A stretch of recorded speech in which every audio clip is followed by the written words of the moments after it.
Well, we're all still grappling with the new truth of an American president who in many respects is behaving more like an old-fashioned European monarch, creating a wealthy court around himself of people who admire and flatter him, going after his enemies, proclaiming himself indeed chosen by God.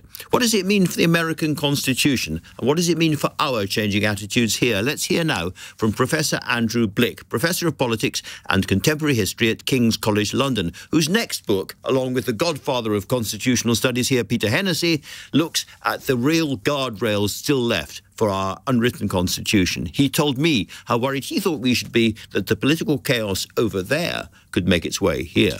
I think an interesting thing about the US case is that their constitution in many ways was designed specifically to stop this kind of thing from happening.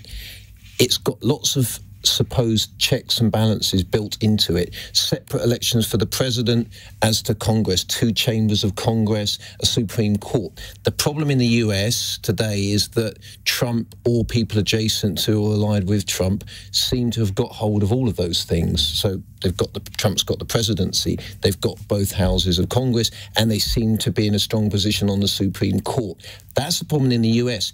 In the UK, in many ways, we've got weaker protections than that even, in that in our system, if you've got a solid majority in the House of Commons, there are much less limitations on what you can actually do. You can't do anything you'd like. You can do almost anything you'd like. And we remember this, of course, when Boris Johnson was talking about proroguing Parliament and going after the Supreme Court. Not so long ago.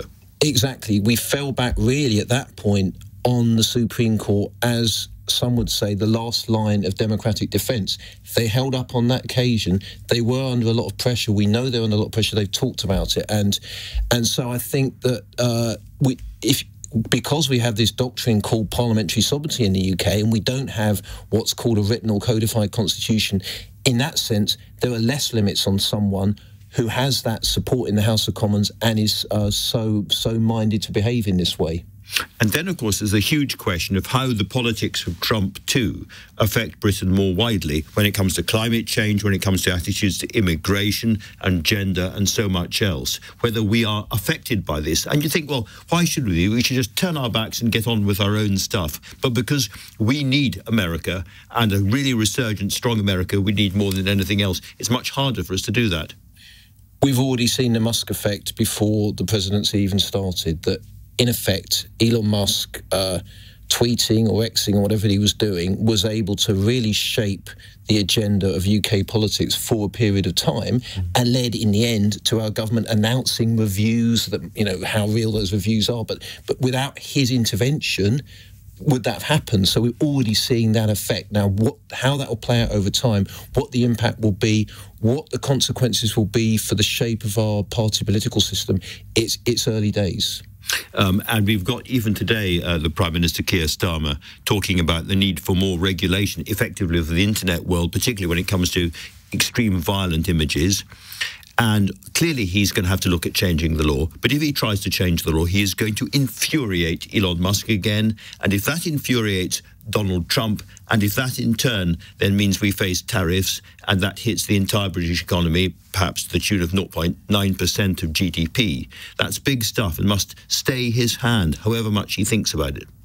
I'm sure that Keir Starmer will be worried about upsetting Trump and what the consequences might be. And, of course, you know, we have to bring it up.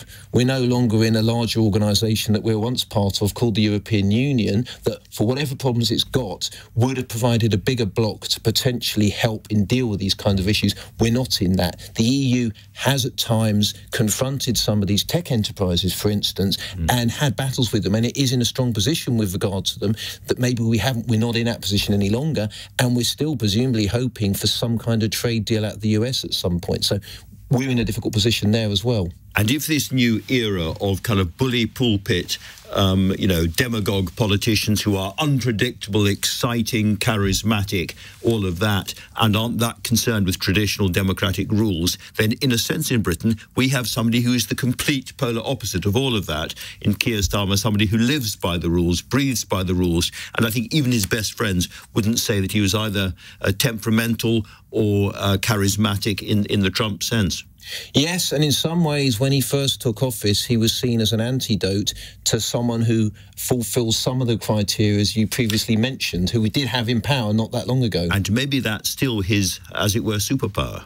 It could be, because at the moment there's not much evidence that Trump or Musk or those people are particularly popular in the UK. There may be some on the political right in particular who look to Trump as a model, but it's not clear that the public take-up is there yet. Yes, I saw some polling suggesting that nearly 70% of people are hostile to Elon Musk, for instance, and don't want him interfering in our politics. Exactly. So you never know. This could actually play to Starmer's advantage in some way if parties on the other political parties, be it the Conservatives or Reform UK, are seen as being too aligned with Trump. Maybe that will help Starmer electorally in the longer term. Really, really interesting. If we're interested in court politics, we should stick to Wolf Hall and look across the pond, but not here at the moment. Thank you very much indeed, Andrew.